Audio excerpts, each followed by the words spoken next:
आज हम पढ़ेंगे स्टोक्स लॉ। स्टोक्स लॉ के विषय में पढ़ने से पहले थोड़ा चर्चा कर लें कि टर्मिनल वेलोसिटी क्या होती। देखिए, अगर कोई बॉडी हो एक रो डेंसिटी वाले लिक्विड में, अगर इसको गिराया जा रहा हो तो जब कोई बॉडी किसी लिक्विड में आप छोड़ेंगे, गिराएंगे, तो इसका जो वेट है mg वो नीचे लगेगा, डाउनवर्ड्स।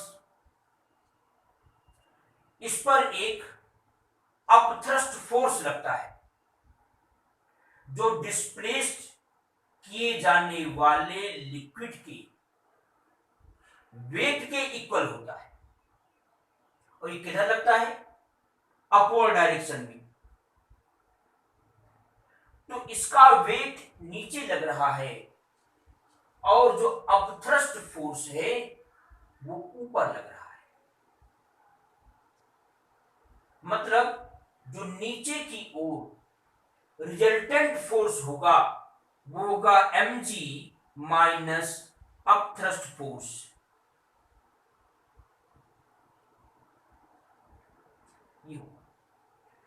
तो इसका जो रिजल्टेंट फोर्स है वो नीचे की ओर लग रहा है।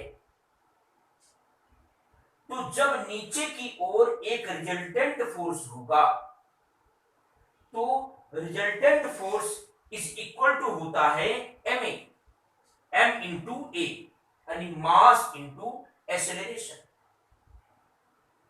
कहने का मतलब ये है कि इस रिजल्टेंट फोर्स के कारण ये जो बॉडी है ये नीचे की ओर एक्सेलरेटेड मोशन से चलेगी, यानी इसकी जो वेलोसिटी है वो नीचे की ओर इंक्रीज होती जाएगी। तो जब इसकी वेलोसिटी इंक्रीज होती जाएगी और जैसे जैसे ये बॉडी नीचे की ओर जाएगी, इसके ठीक नीचे जो लिक्विड का पार्ट है वो डिस्प्लेस होगा, वो वहां से हटेगा। जब वो वहां से हटेगा तो जो बगल वाला लेयर है इस लेयर पर स्लाइड करेगा। मतलब इनके लेयर्स के बीच एक रिलेटिव मोशन होगा। तो इस कारण से इसमें एक विस्कस फोर्स उत्पन्न हो जाएगा, यानी जो बॉडी आप गिरा रहे हैं इस लिक्विड में उस पर अपवर्ड डायरेक्शन में ऊपर की ओर एक फोर्स लगेगा, विस्कस फोर्स लगेगा। हमने पढ़ा है कि जो विस्कस फोर्स होता है F वो होता है plus minus eta A delta V by delta Z। ये जो delta V by delta Z है वेलोसिटी ग्रेडियंट। यहां से देखें जो फोर्स है वो चेंज इन वेलोसिटी के डायरेक्टली प्रोपोर्शनल है।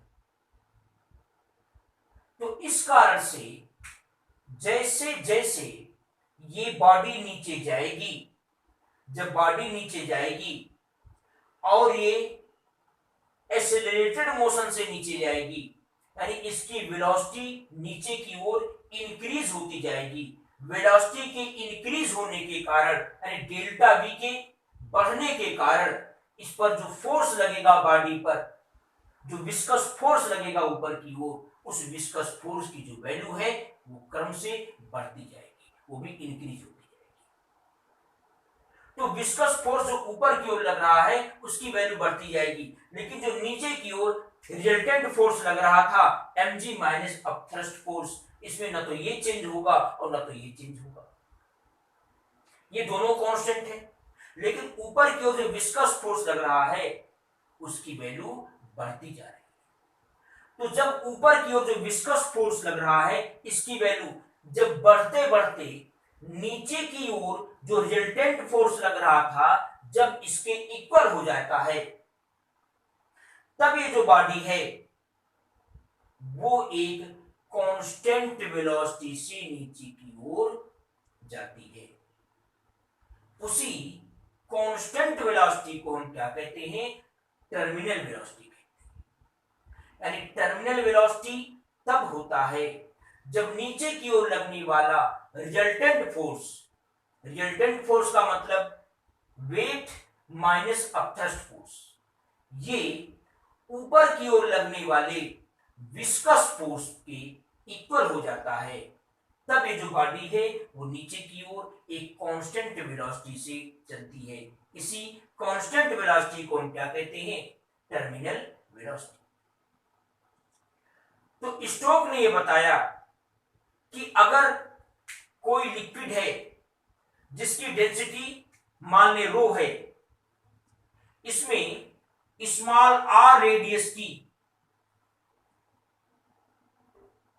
एक छोटा सा स्फीयर ले लें जिसका रेडियस स्मॉल आर हो, और अगर ये टर्मिनल वेलोसिटी से मूव कर रहा हो, नीचे की ओर टर्मिनल वेलोसिटी से गिर रहा हो, तब इस पर ऊपर की ओर लगने वाला जो विस्कस फोर्स होता है F, वो F इज इक्वल टू होता है 6 पाई ईटा आर बी, जहां पर ईटा क्या है? ईटा का मतलब है जो आपने लिक्विड लिया है उसका क्या है?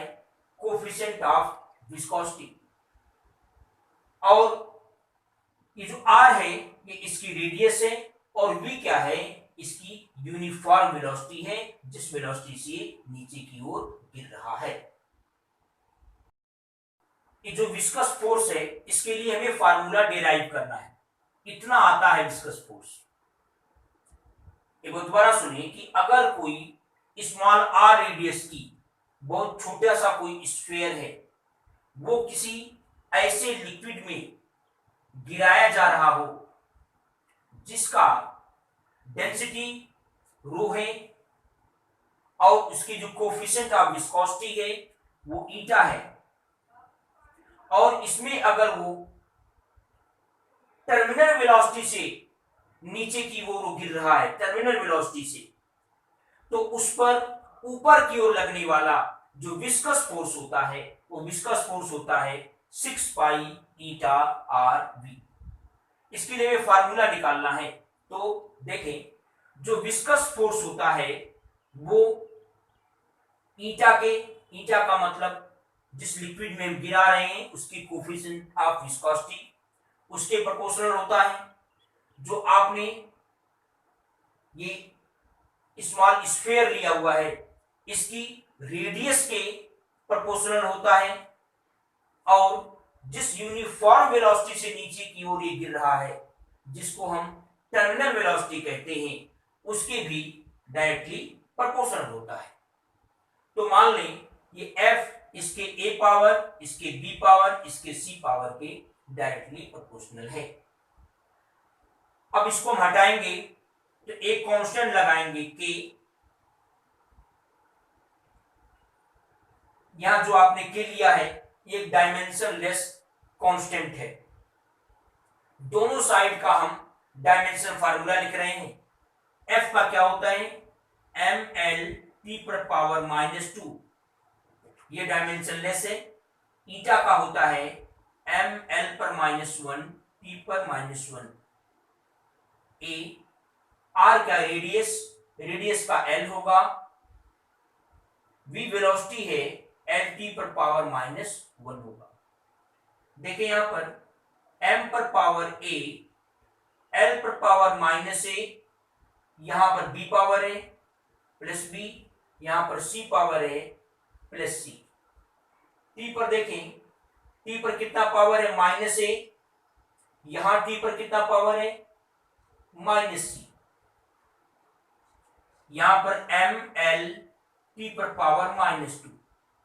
कंपेयर कर दें तो यहां m पर पावर a है, यहां m पर पावर 1 है, इसका मतलब a इज इक्वल टू क्या है 1। यहां देखें minus A minus C T पर पावर है, यहां टी पर पावर कितना है -2 है, तो minus A minus C is equal to क्या आएगा -2, या ऐसे लिख सकते हैं a plus C is equal to 2। a की ला करके वैल्यू रखें तो 1 plus C is equal to 2, तो c इज इक्वल टू क्या आ जाएगा 1। अब देखिए यहां पर l पर पावर क्या है, l पर पावर है -a plus b plus c, यहां l पर पावर 1 है, इक्वल टू 1 होगा। लाकर वैल्यू पुट करें a इज इक्वल टू 1 है तो -1 plus b, c is equal to क्या है 1 प्लस 1 इज इक्वल टू 1, ये कैंसिल हो जाएगा, b इज इक्वल टू क्या आएगा 1 आएगा। अब a b c की वैल्यू ला करके इक्वेशन 1 में हम पुट करते हैं, तो ऐसा करने पर क्या मिलेगा आपको, f इज इक्वल टू क्या मिलेगा k ईटा पर power a is equal to कितना आया 1 पावर नहीं लिखा जाता, r पर power b is equal to 1 power नहीं लिखेंगे, b पर पावर कितना है c, और c इज इक्वल टू भी क्या आया है 1 आया है, 1 पावर नहीं लिखेंगे, इतना आया। फिर ये देखते हैं कि प्रैक्टिकली जो k की वैल्यू है वो 6 पाई मिलती है, 6 पाई, तो जहां k है वहां हम क्या लिख दें 6 पाई, तो 6 पाई अगर लिखेंगे तो क्या मिलेगा f is equal to 6 pi eta r v. तो ये स्टोक्स का जो फार्मूला है उसका फार्मूला निकल आया। इसके बाद का जो रीडिंग है वो आप नेक्स्ट वीडियो में देखेंगे।